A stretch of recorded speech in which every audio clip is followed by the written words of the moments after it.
Hey guys, it's the Midwest IC Rail Fan 1000 here, bringing you with another HO scale model training layout update video for 2020.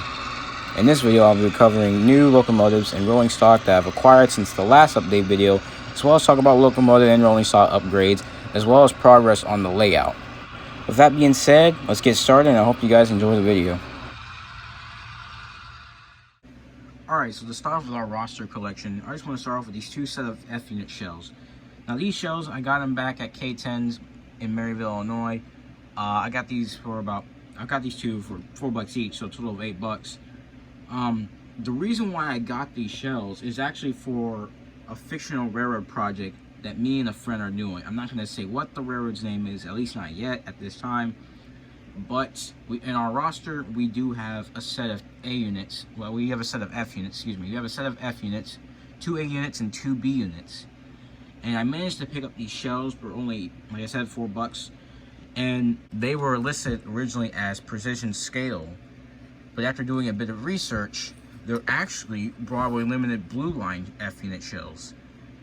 Which is kind of a bonus. It's kind of a steal because these are decently highly detailed, high quality shells. So I pretty much scored with these. I got these back in November of 2019. Unfortunately, he actually had when at the time I bought this, somebody had just brought these in, and the owner was gonna put them up for sale, and they haven't been properly put up for sale yet. So I was able to grab them, like I said, for $4. But there was actually 2 more of these, of another A and B unit, the same number and everything. But I didn't have that much money on me at the time, so this is I bought these 2 shells and a couple other stuff, and then about maybe a month or so later, he had put the other 2 shells up for sale properly, and he put them up for like $15 or $16. So I kind of wish I got to buy those, but you know, it is what it is. But all I can say is, you can tell they're very dusty because they've been sitting on the back of the workbench for quite a while. Like I said, they're going to be used in our me and my friend's fictional railroad, and they're going to be, what I'm going to do is I'm going to strip down the paint. I'm probably going to take the horn. I'm going to remount it, obviously. Probably keep it that paint because part of our paint scheme is red, so we're probably going to keep the horn red. I don't know. But what I'm going to do is strip this down whenever the time comes, and we're going to paint up into this fictional railroad scheme. Another thing is that I'm also waiting to get some chassis for these. I do plan on putting some blue box chassis. This one is probably going to have a dummy, just because it's a B unit. This one is going to have a powered chassis. Like I said, I'm looking for blue box chassis, just because they're just easier to find and stuff. But compared to a Broadway Limited chassis, those are hard to find. But you know, I'm happy with what we got here. So yeah, there's the 2 F units. The next engine that we're going to check out on the list is this old Bachmann New York Central 484 Niagara. And I originally bought this engine off of a volunteer from K10's as a parts unit. The parts I was going to originally use the parts off of this engine for my Bachmann Union Pacific 484 Overland, which here's the chassis for it right here. But what I come to realize is that the engines actually are different compared to parts. I was able to snag a couple parts like gears and stuff off, but the thing is about this engine, this is an older Bachmann locomotive, so the parts are different by like sizes and whatnot, and compared to the Overland Bachmann unit I have, which is probably like in early 2000s. I would say this engine is probably from like the 90s or so. But I don't know the running condition because when I got this, it didn't run. So obviously that's one thing.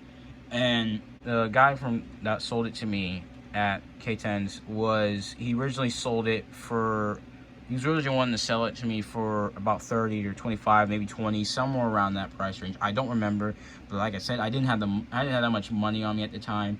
So he went ahead and said, I asked him what about 15, he said deal. And I kind of bought off of him. Here's why. I didn't really have the money on me at the time, but I was gonna have the money the next week after. And the thing is, I was still doing winter drumline at high school. I graduated out of high school now, so I'm gonna go to college eventually. But and at the time, because I had winter drumline events, I was unable to attend the K10 first Sunday of the month, like public training runnings and stuff, which is where I usually get most of my videos from as well. And I was busy, so I was unable to attend. And then boom, COVID happened.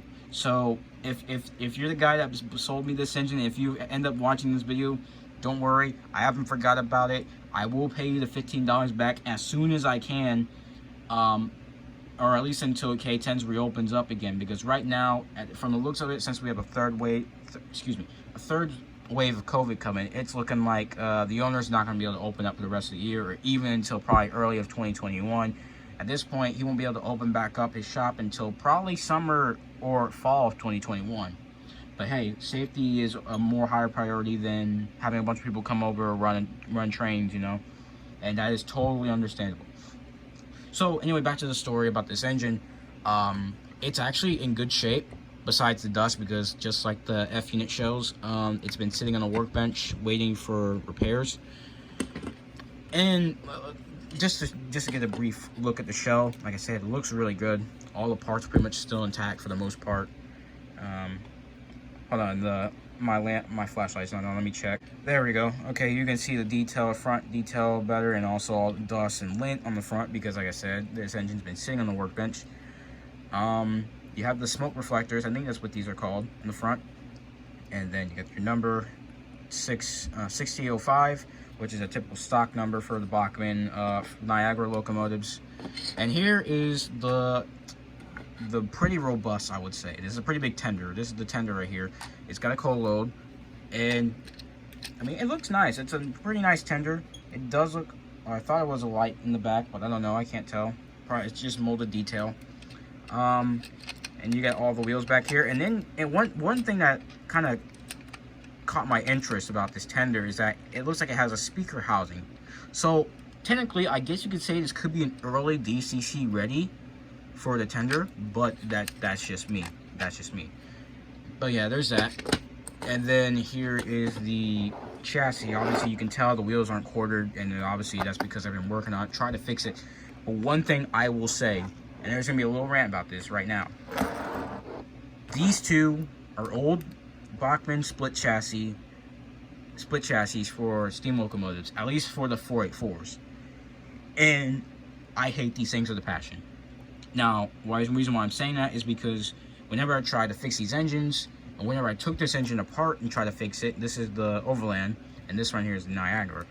And whenever I try to take these apart and put them back together after like a cleaning and stuff, because obviously the Overland needed to be cleaned up.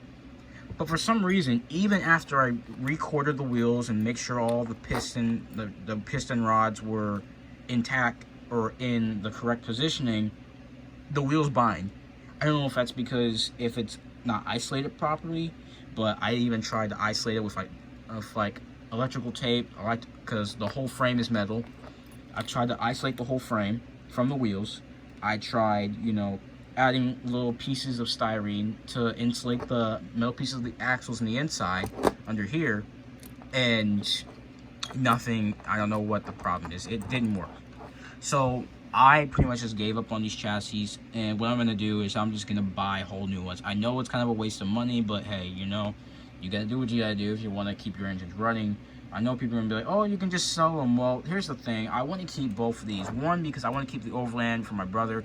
I have this engine for well over, I think, like 15 plus years. We got this engine back in 2004. It was me and my brother. My dad got it from me and him, and this was my first train set engine, and I wanted to keep it for my brother in case I come back and build him a layout, and that's just gonna be a standard DC layout.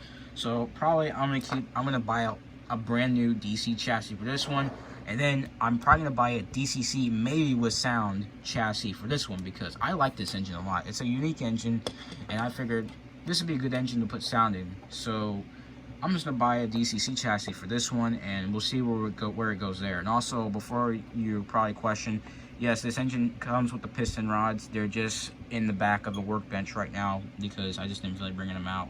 It has pretty much all the parts, pretty much, and yeah, other than that being collected in dust, it looks great.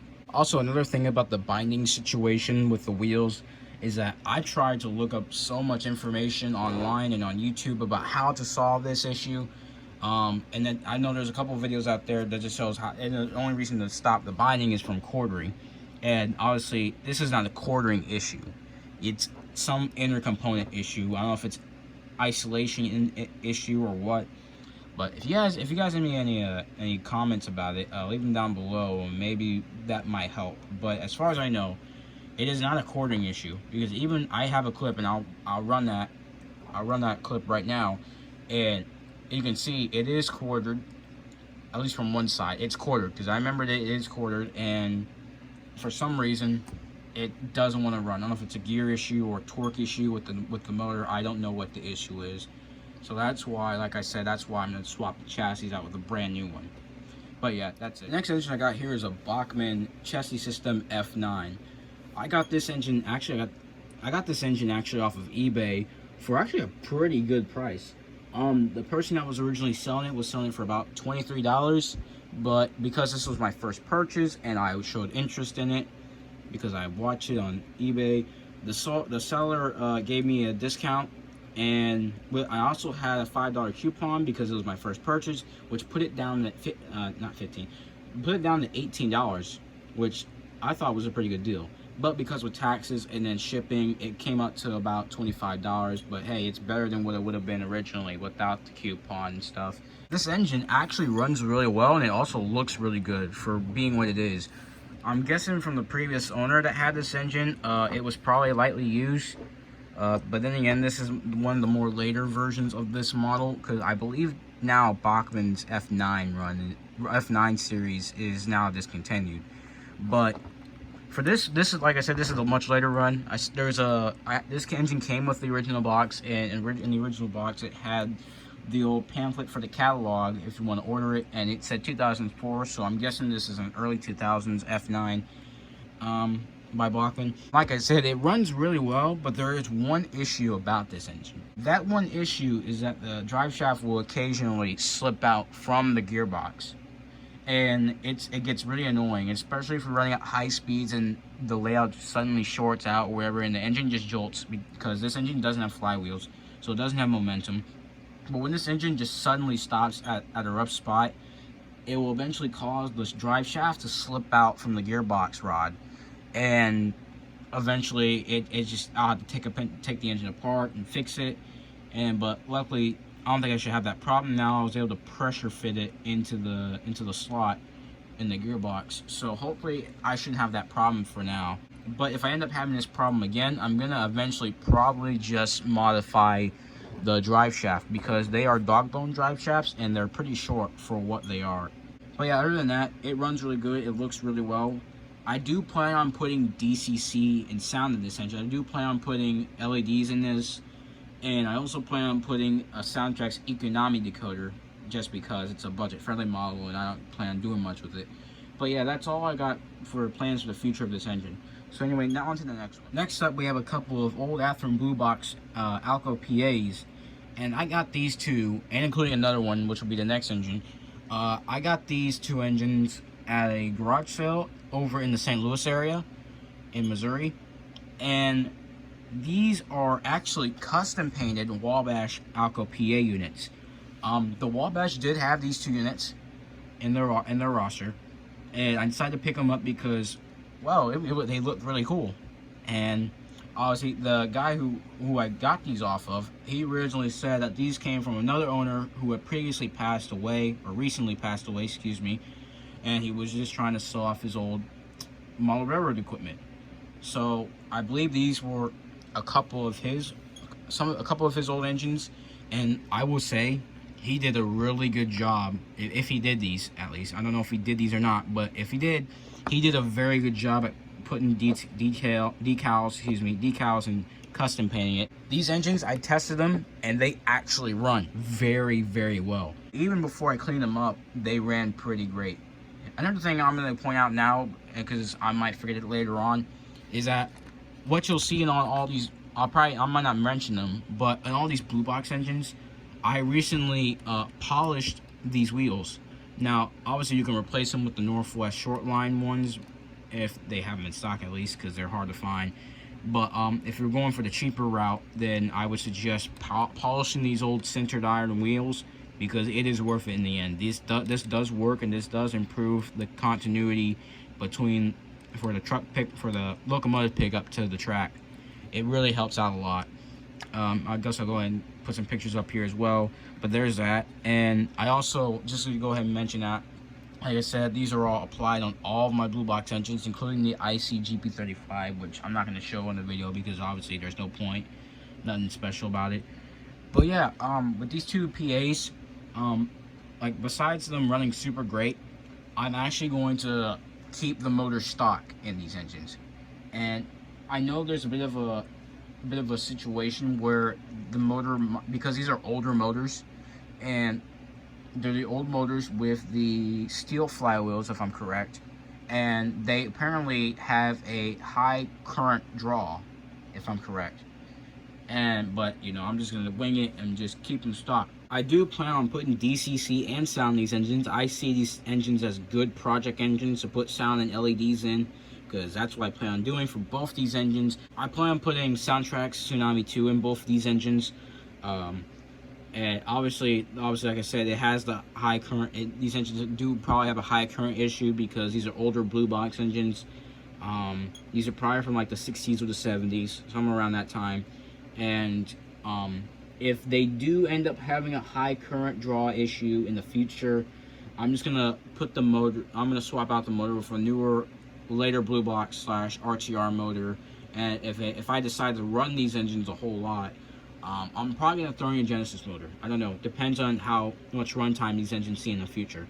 But because I have these two engines, this motivated me to try to find a passenger set for Wabash, so I can make the Wabash Cannonball. And that's one of the trains that the Wabash ran. If I'm correct, it's from St. Louis to Detroit. But yeah, there's that. And like I said, great plans for these two engines in the future. But that's it. Next locomotive is also a locomotive I got at the garage sale in St. Louis. Is this also an Athearn blue box? This is an SD45, and just like the previous engines, this is also a custom painted engine. This is a custom painted Mopac scheme for the SD45. Now, if I remember correctly, the Mopac never had SD45s, but this is a cool looking paint scheme, so I had to get it. But actually, the original reason why I wanted to get it was because I was going to use this for the fictional railroad project, because on our roster we have SD45s. But then I realized that this engine was custom painted, and I kind of like the Mopac, so I was like, you know what, I'll just keep it the way it is. And yeah, not much I can say about this engine besides it's got a nice custom paint job to it. It doesn't really run that well even after I polish the wheels. I mean, even after I polish the wheels, it does run a bit better, but it's not good enough for me. So I'm definitely gonna replace the motor in this engine, probably with a later RTR / blue box engine. That's hard to say. Other than that, I don't plan on doing much with this. I might not even run this engine that much. I just plan on throwing a Digitrax decoder in here and maybe some LEDs and just call it a day. But other than that, that's all I can say about this engine. This engine right here is an engine I've been wanting to get for a long time. This is an Athearn Genesis Illinois Central SD70, and I actually got this engine off of eBay from a bid. Original story was this seller was selling about, I think, 3 different IC SD70s, and one of them had sound, and the other 2 were DCC ready. I was bidding for the one for the sound because it didn't have much on it, but unfortunately at the very last minute I got outbidded pretty badly. So unfortunately I didn't get that one, so I went to the next bid, and that one ended. But luckily there was one more bid left, and it had like 30 seconds or so left on it, and I was able to snag the bid just in time to win it. And that's what this engine is. This is a custom numbered IC SD70. This is the first run of Athearn Genesis SD70s that Athearn did back in 2005. Athearn just released their 3rd run of SD70s, specifically the IC SD70s.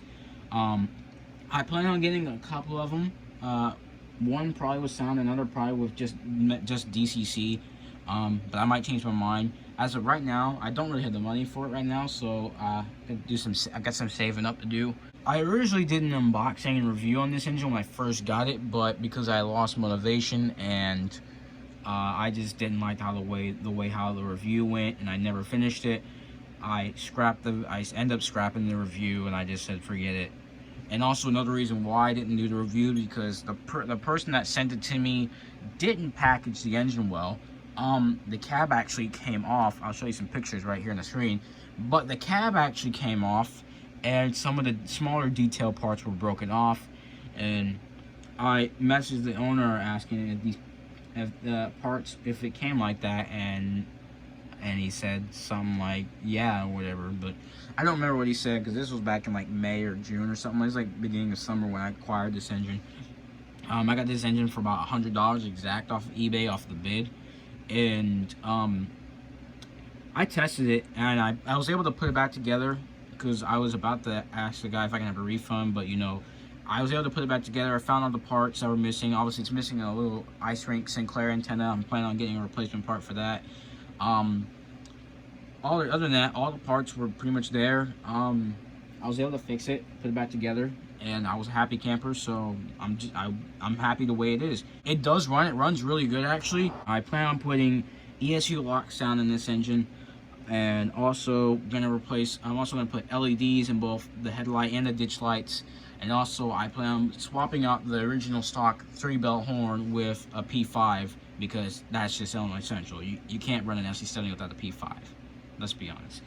And obviously, like I said, it needs a new Sinclair ice rink antenna, and it's pretty much ready for the road.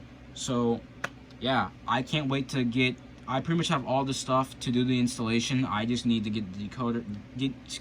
I just need to get the decoder, and that's about it. And this engine is ready to go. So yeah, I plan on making a DCC and LED installation of this for this engine in the future. I'm making a video for that in the future, but for now, I don't know when it's gonna happen. But I just plan on doing the video for it in the future. So keep an eye out for that whenever that decides to come out. And yeah. Also, I forgot to mention, this is actually my first ever Athearn Genesis engine that I own. I'm planning on getting some more, because obviously the Genesis line is really good, and it's high detail, high quality models. And obviously Athearn is one of my favorite companies, so I have to get another one of these engines. So yeah, here's a little update on one of my engines. This is the beloved Walters Trainline CSX GP9M 890.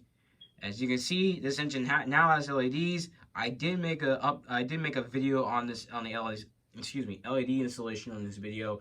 If you click the little card, wherever it is called, on the top right corner of the screen, that link will take you to that video. So please check that out if you want to check out the installation. But yeah, that's really, there's not much I can say about this. I just wanted to put LEDs in it just because I want to try out an LED installation for the first time, and it went pretty successful. There were some, you know, bits in there that were just struggle to get through, you know, and I just happened to, you know, go around and get around it and stuff, and this is the outcome with it.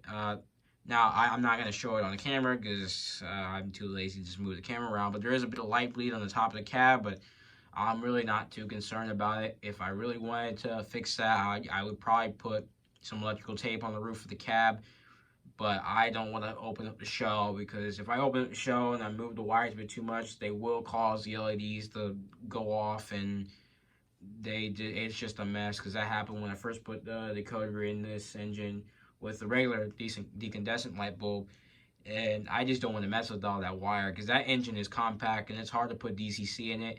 Now for the smaller Digitrax N-scale decoder, it can probably be worth it, but this is a regular HO Digitrax decoder in this engine, and it was just a mess doing this. But like I said, check out the video if you want to see the installation process on this engine. And yeah, but that's about it. It does run, it still runs great, it looks really great. The rear has LEDs as well, and that's about it for this engine. That's all I can say. Now, I know some people that have stuck around the channel long enough, they're probably gonna recognize this thing, and they're probably gonna be disgusted, because obviously it's in very bad shape. So that's why I patched up with my own custom leasing company, Yardley Leasing Corp. And yeah, Yardley's my last name, but you know, it is what it is. But originally, I thought that this engine was an old Walters, an old Walters engine, and it turns out it isn't. I got confused at first, because like I said, I assumed that it was a Walters, because at the time I was trying to recognize what this engine was. Walters actually had a mainline run of the GP30s, and one of the engines in their CSX version of their run was it had the same exact number. Now, it turns out, I found out this engine is actually an old Bev Bell / Athearn locomotive. At one point, I think it was back in the 80s or so, Bev Bell teamed up with Athearn and decided to make their own GP30. Athearn did make a GP30 back in the 60s or so, but it just didn't look that good in my opinion. It had a wide hood, which was a common problem back for early Athearn, up until like maybe the 70s or 80s. But this engine, actually, something a little bit funny about this engine is that the shell was used on old Lionel HO units, and then later the shells were acquired by Bachmann, and they used them on their GP30s. So obviously they decide, when Bev Bell decided to team up with Athearn to make this one engine.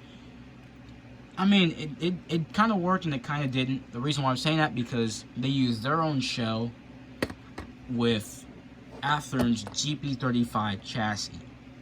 And the result with this is that the shell did not fit on the chassis. So like you see here, I began to start modifying it and try to make it fit.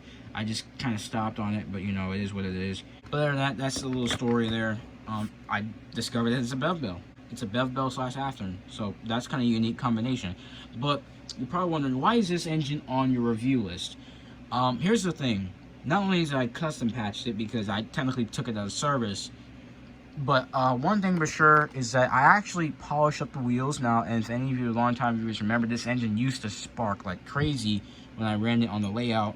And when I tried to run it at K10s one time, it shorted out the train, so I couldn't even run it at all. But after I polish it up, it runs really well. Like, it doesn't stall out or anything. It doesn't short the layout. It doesn't really short at all now, so it's a good thing. I pretty much fixed that problem. But what I've recently thought about is, I thought about restoring this engine, not into running condition, because I'm going to keep it as a dummy, at least for now.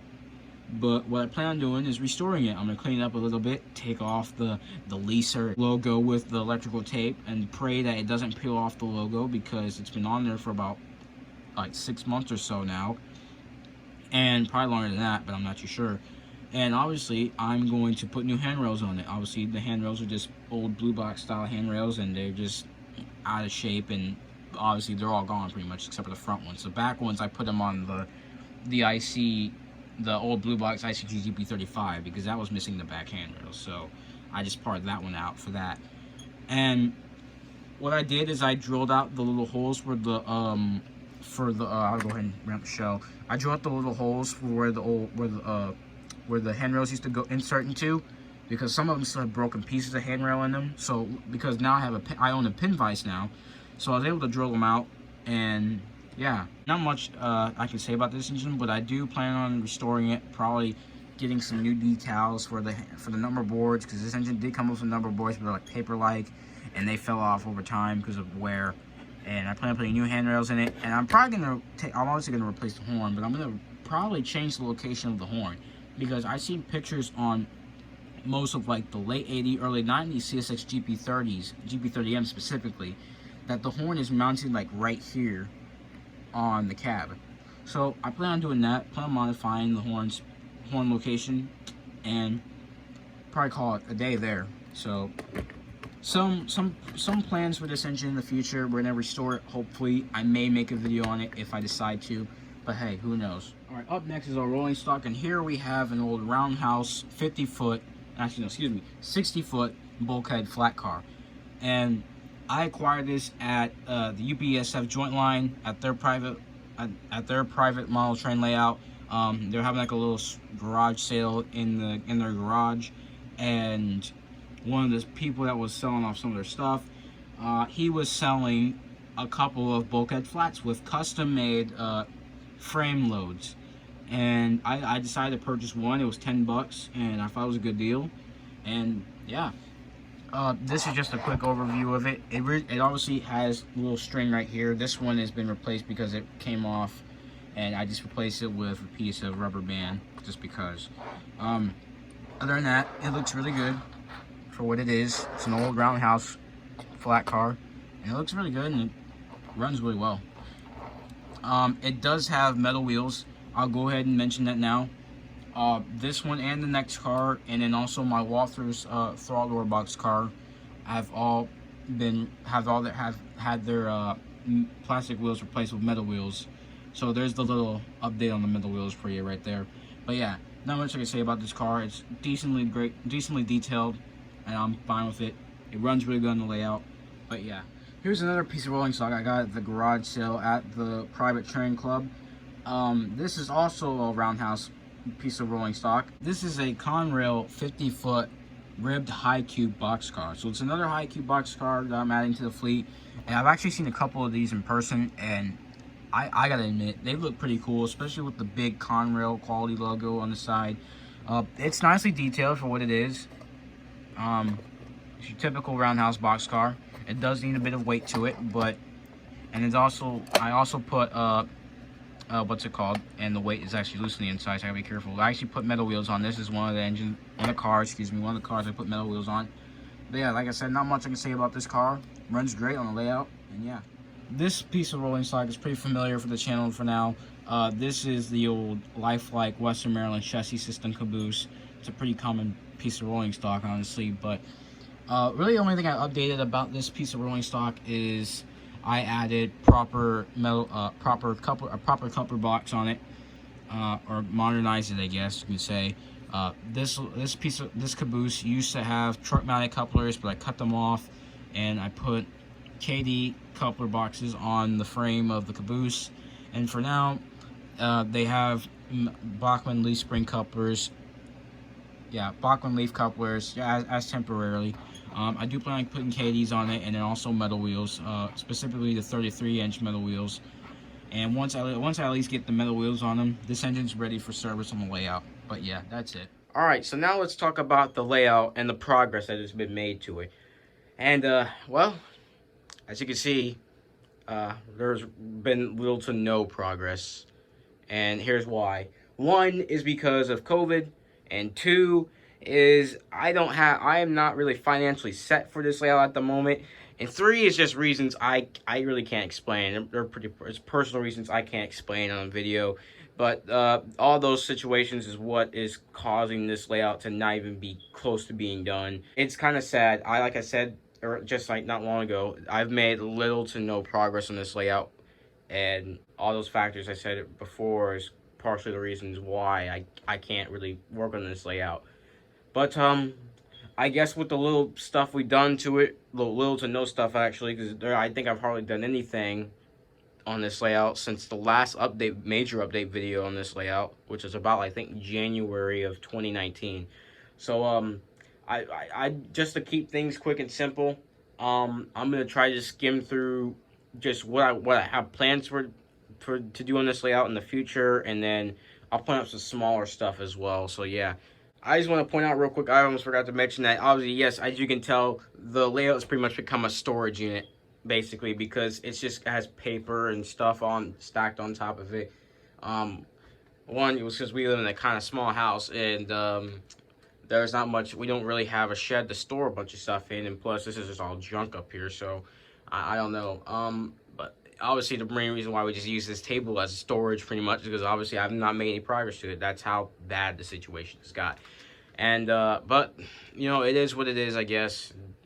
Hopefully we can work around it whenever the time comes. I can start working the layout actually again.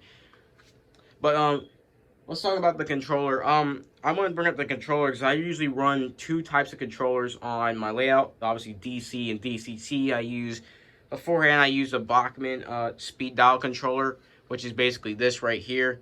And before I got the Digitrack Zephyr, which is what I use for DCC, I had the Bachmann DCC command center that Fred gave me a few years back.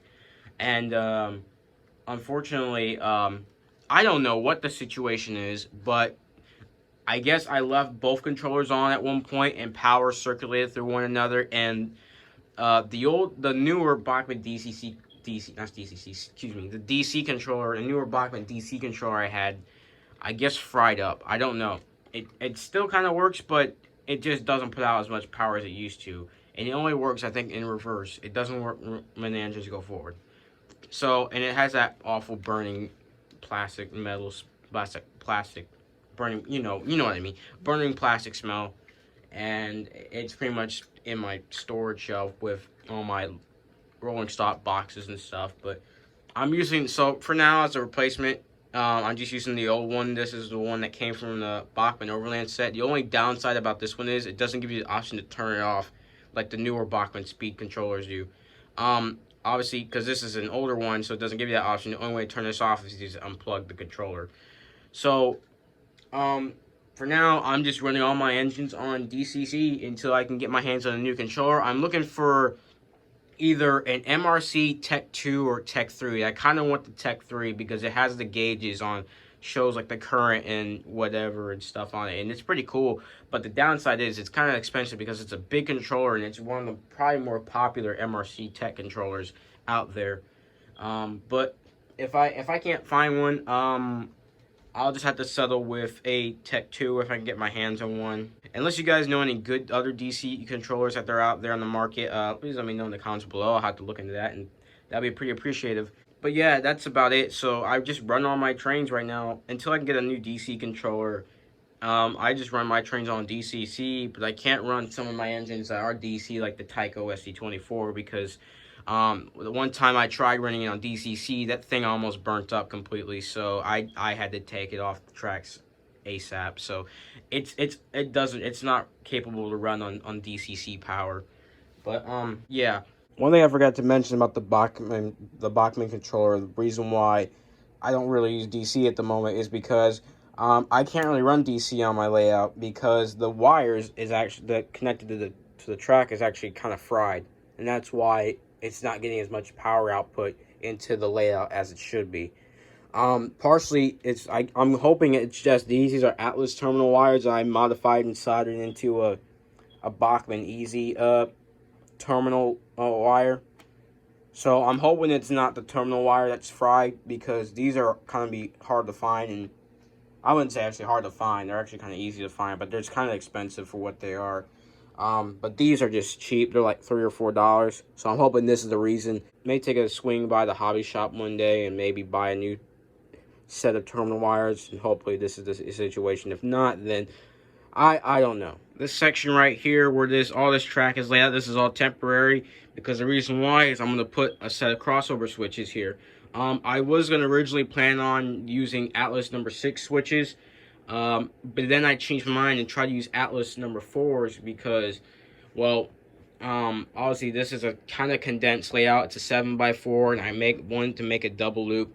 So it's going to be pretty condensed for what I can use, because I know it's going to be very limited on the more inner track to run 6-axle power. It's just almost going to be hard to do that because of how tight the radiuses will be. It can be done, but it's just you just can't. It's just going to be difficult to pull off. But I just plan on I thought about one point just making it just so I can run 4-axle units on it. But I'm like, maybe I can try to get 6-axle units on there. But I don't know. So, but then I decided, you know what, I'll just do it, and I'll just take the risk, and I'll just go with the Atlas number 6 switches. The only way I use the SCARM track plan. So, obviously I couldn't make it fit. So, the only way I have to do this if I want to make this work is I have to cut the number 6 switches, portions of the switches. But I'll have to wait and see until I can get them. I got to get 4 of them out, obviously. 2 right turnouts and 2 left ones. And then also in between that will be probably another Atlas, I think 544, I think that's the number, that's switch number. It's that 22 radius switch, because the reason why I want to get that is to curve out onto here, which is obviously, as you can tell, this is the 3x3 portion of the table, of the layout, and it's a mess. And there's supposed to be industry here. So that's my plans for this so far, and yeah. This section right here, in particular, it's obviously, the curb is nice as the way it is, but there's one problem, that's with the inner curb. The problem, even though this track is kind of not in service and it's just used for storage because the inner track is not even complete, it's not even close, there is one slight problem. As you can see, look how narrow those cars are together. Now, it depends on the length of the freight car or even locomotive, and depends on the car that's sitting in the inner track. They tend to scrape each other, and that's not good. So what I might have to do with this inner switch is I have to cut this portion of the rail right here, move this whole move this whole curve back by like maybe an inch or so, and hopefully that will resolve the problem. For this one, on the other hand, it's kind of similar as it's kind of similar to how that curve looks, but it has been giving me no problems. So I don't know. I might just leave this switch alone for now. But in case I get problems with that, I will do the same thing as I plan to do in this one. Just cut that one short and move the curve back. But yeah, that's about it for the curve. If any of you bothered to watch the long overdue layout update video that I made back in January 2019, which that video was actually released earlier this year for reasons, but if you watched that video, you probably remember that I pointed out about the switch and it was having issues running. Well, I kind of found out the reason why it wasn't running the way I was hoping it would. And that's because this switch isn't DCC friendly. Now, obviously, this is an easy fix. I just don't have all the materials to do this. But once I get all the materials to make this switch DCC friendly, hopefully, this will solve the issue of this track not being powered. I'm pretty sure, 100% guarantee that that's the reason why, after doing research. So yeah, I just gotta get the materials I need to make this switch DCC friendly, and hopefully we'll finally have a powered inner loop, and we'll be able to run trains and switch and stuff like that for the grain facility right here. But yeah, that's all I gotta say for the layout as of for now. Now, before we end today's update video, unfortunately, I have some unfortunate news. The unfortunate news is that the Broadway Limited AC6000 is going to be out of service for a while. The reason being is that the motor recently burnt up in it. Now, I wasn't pushing the engine too hard. I've been running it a little bit during the quarantine, just because my usual train club or train place I usually run at, K10s, they are currently shut down because of the virus. And you know, I just been running on my layout because I want to run my trains and I'm bored. So I've been running my trains, right? And I run this engine quite a lot, but I don't run it a whole lot to the point where it just blows up, you know. That's a better word of using the other word I was gonna say. This engine, it runs really well. You know, the sound works and stuff, and it crawls at a good speed. I didn't run it real fast or anything. But one day I was just running it just casually, like, it only ran it for 10 minutes. And I was just running at a slow crawling speed because I had nothing else to do. And then all of a sudden, after like 10 minutes, the engine just shuts off. The sound's still on. The sound still works in the engine, I will say that. Then the engine had shut itself down. And then after like 5 seconds, the engine just jolts forward again. And then it stops again. And that's it. And then afterwards, I started smelling a weird smell. I don't know how to describe it. The best I can describe it is like as a melted plastic-like smell. And it did not smell good. So I tried to figure out where the smell was coming from, and then I found out that the smell came from the engine. And then I realized that I knew that the motor probably burnt up in the engine. So unfortunately, the engine is currently out of service until I can get a new motor for it. But I know some of you are probably wondering, whoa, Kyle, can't you just send it back to Broadway Limited? Well, the thing is, I can't, because the Broadway Limited has a 1-year warranty, and I've had this engine for well over about 2 years now, and obviously the warranty's obviously expired by now, so there's no point in sending it back because they won't take it because the warranty's expired. So the only way I want to keep this engine in service is if I just hunt down a new motor for it on eBay. Unfortunately, that's going to be hard to do because obviously there are people on eBay that part out old HSL engines and sell the parts, which is good for some occasions. But because this is a Broadway Limited engine, you're not going to really find anybody that's going to part out any Broadway Limited engines because, one, they're pretty robust and pretty high quality to be parted out, and two, they're just too new. So that's the only downside about finding a replacement parts for these. And as far as I know, I don't know if Broadway Limited has a parts office on their website. So I'll have to check, but as far as I know, they don't have one. So I'm gonna have to go motor hunting for a new motor for this engine. And hopefully one day this engine will come back to the rails. But yeah, that's all I'm gonna say about this engine. It's gonna go out of service, and who knows when it will return to service. Well, anyway, thank you guys for watching this update video. I'm going to be completely honest. This is probably going to be the only update video for this year. One reason is because I haven't been able to do much, partially because of COVID, and also I just didn't have much of the motivation to do anything, and also I just, well, the other stuff is kind of personal, so I can't really talk about it. But yeah, if you still enjoyed this video, please leave a like and subscribe for more model train content in the future. And with that, I'll see you guys later. Goodbye.